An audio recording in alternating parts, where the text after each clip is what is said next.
Hi everybody and welcome to the Scott Show. This is the Raw Recap show where we recap Monday Night Raw, as it happened yesterday, coming off the Elimination Chamber pay-per-view, which happened on Sunday night. We did do the review on that. Check it out in the archives section. If you're listening to this, it's going to be right after, so if you want to find out what happened, you'll get to know. Alright, so they were in the Honda Center in Anaheim, California. Corey Graves, Jonathan Coachman, Michael Cole making the call. They show a lot of replays from the stuff that happened earlier. This is kind of one of those things. But the women come out. Alexa Bliss comes out first. Says, hey, I won. There you go. She comes out actually with Mickie James, which was one of those things. She talks about absolution. She talks about Sasha Banks and Bayley. And she's getting ready for Asuka. Asuka comes out. Then Nia Jax comes out. And then Bayley and Sasha come out. So you have 6 women out there. I wonder what's going to happen next. They talk about that John Cena is here to discuss WrestleMania. Really excited, not. Okay, so they go to the, of course, 6-woman match. Banks, Bayley, and Asuka versus Bliss, Mickie James, and Nia Jax. First of all, I gotta say how shocked I am that they're even putting Sasha and Bayley together for this, teaming them up with Asuka. Bliss she's just amazing. So is Mickie. Mickie James is amazing too, and Nia Jax is a beast. So this is a fairly good match. It should have been the match they would have had at the Elimination Chamber, I think. But Asuka and Nia Jax weren't in it, so it is what it is. The match went on.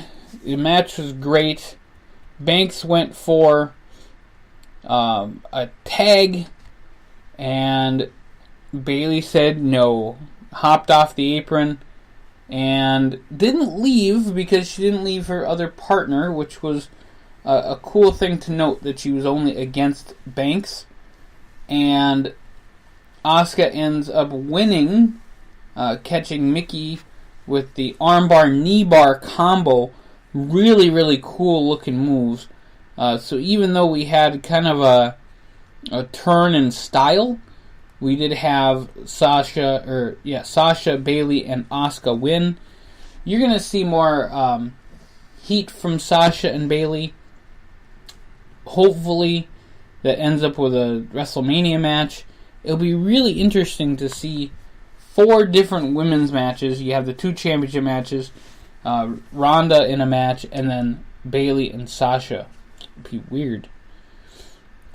So after that, John Cena comes out and says, "Well, I'm gonna do this, all this stuff. Road to WrestleMania. I don't have a match," which I thought, hey, great, he doesn't have a match. I can actually watch the whole thing. Then he calls out the Undertaker, and then he said the match isn't happening. Fans boo. Why would you even do that unless you are fighting the Undertaker at WrestleMania? And it's a swerve. Which it's just stupid. I don't see how they're going to suspend disbelief enough to think that John Cena is not going to be on WrestleMania. However, what I did hear is that he is going to go to SmackDown, and he is going to challenge Shinsuke Nakamura for his championship opportunity at Fastlane, probably to give Fastlane a few more viewers. I am not interested in seeing John Cena in the SmackDown main event. I'm not interested in seeing Nakamura and Cena unless Nakamura kicks John Cena's head off. That's the only way I'd be interested in that. That is something I heard. However, he did say he's going to SmackDown. He didn't say he was challenging Nakamura, but that's what I hear is the plan. Current plan, and we'll see what happens from there. Bray Wyatt and Heath Slater had some sort of a match, which I didn't understand why the bell didn't ring. Wyatt said, you made me do this, Matt Hardy, blah, blah, blah. Oh, I'm just so done with the Matt Hardy and Bray Wyatt thing. He said the Great War is far from over, but everyone with a beach ball and Rusev Day shirt thinks it's over because they stopped caring a long time ago. So I'm challenging WWE to make me care again about this Bray Wyatt, Heath Slater, or Bray Wyatt and Heath Slater are actually better than Hardy. So it just is what it is. So The Miz says, hey, I have 62 days until I am the longest reigning Intercontinental Champion in history. He does. Pedro Morales is actually number 1 in there, I believe. And he's only got 62 more days. He keeps plugging away on The Miz and Mrs., which is the new reality show that they got going on. Talking about how great he is, which he is actually really great. The Miz has turned it around from where he started to where he is now. Big time shout out to The Miz. Then he faced off against Seth Rollins. Seth Rollins beat him. And then he faced off against Finn Balor. Finn Balor beat him. So are they going to a triple threat at WrestleMania? Maybe. And I would be totally cool with that. I would be cool seeing Rollins, Balor, and The Miz, because that would be a fantastic match. The other match that I had heard for The Miz was Strowman, and that wouldn't be a good match, because you don't want Strowman out there for too long. He's a badass, but you don't want to, give the monster among men so much, kill time, and it just doesn't work. So, Balor, Rollins, and The Miz for the Intercontinental Championship, I like that. I'd like that a lot, actually. That would work for me. Seth Rollins says he wants The Miz and the Intercontinental Championship at WrestleMania. I don't know what it's going to be, but let's hope it is what I think it is. Roman Reigns comes up for a very, very weird incident where Brock Lesnar is not in Anaheim. He's not in the ring. They promoted all week that they were going to have Brock Lesnar in there talking with Roman Reigns, and Roman says, that you're just a punk, calls him out for a meeting with Dana White, and they were in Vegas together, and says that he doesn't respect him, and he doesn't fear him. It's an interesting statement to know what happened there. It's actually a great setup for something. I just don't want to see Roman and Brock again. Especially if Brock is leaving, because then Brock doesn't care. And he's just going to make Roman look even worse. I mean, if you look at that match with Goldberg and Roman, or Goldberg and Brock from WrestleMania 20 or whatever it was, that match was absolute crap. And I don't know if it was 20, could care less, because it was just terrible regardless. And it was panned as one of the worst matches ever. You had to have Austin in there to kind of get the heat on, to kind of get the cheers from anywhere. And let's hope that doesn't happen here. 2 out of 3 falls for the Raw Championship. Titus Worldwide against The Bar. The Bar being Sheamus and Cesaro. Sheamus and Cesaro are awesome. They start out right away. Brogue kick on Titus. He gets the first fall, gets pinned. And then they have a good second fall match until The Bar pins Apollo. So the thing is, you had him go 2-0 on Titus Worldwide. Same thing as you had the Usos beat Shelton Benjamin and Chad Gable 2 in a row. Why, I have no idea. So you just pretty much made your team look like crap, even though Titus Worldwide got 3 wins. How many did Shelton and Gable get against the Usos?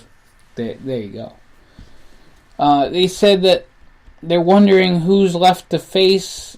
I hope the Revival. I would really love to see the revival there. Then you get Elias versus Braun Strowman. Elias is just so good he's just such a good guy. The who wants to walk with Elias and the whole thing about his guitar, and Braun Strowman criticizes his music and all that other great stuff. I just think Elias is so awesome. I can't see them do too many things with Braun and Elias going to WrestleMania, but they need to do something with Braun and quick.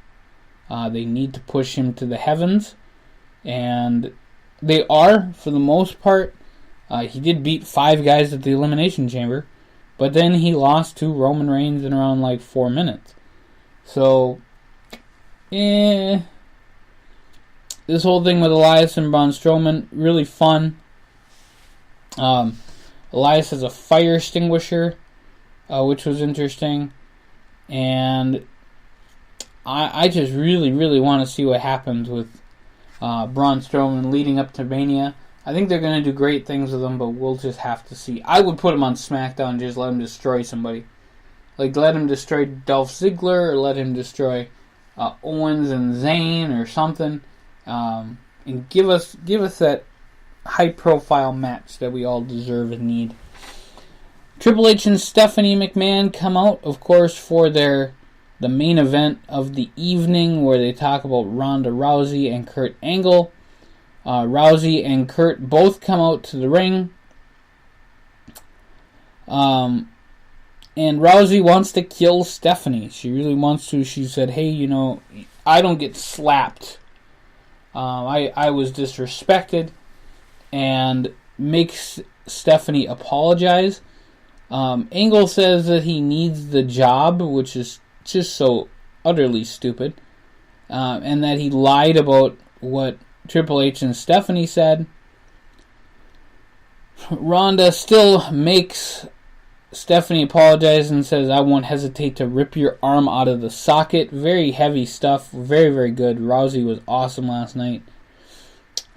She says, I'm sorry. And then Triple H drops Kurt Angle with a right fist. And then they leave. So I have a feeling that something's going to happen next week where you set up Angle and Rousey against Triple H and Stephanie. And I would love to see it happen. Maybe Linda will come out and do something. Maybe Vince will come out and announce the match as happening. Something needs to happen, though, that Stephanie and Triple H are kind of out of the deal a little bit. And you give that power to the board of directors or somebody to set up Rousey and Angle versus Triple H and Stephanie at WrestleMania. That will be a great match. I would pay to see that. I already do, because I got the network. And I'm excited. It's going to be fun. So, folks, this has been the Raw Recap Show with The Scott Show. Check us out, thescottshow.com. Every single day we add content. Like, share, subscribe on YouTube. And we'll see you guys here very soon on thescottshow.com.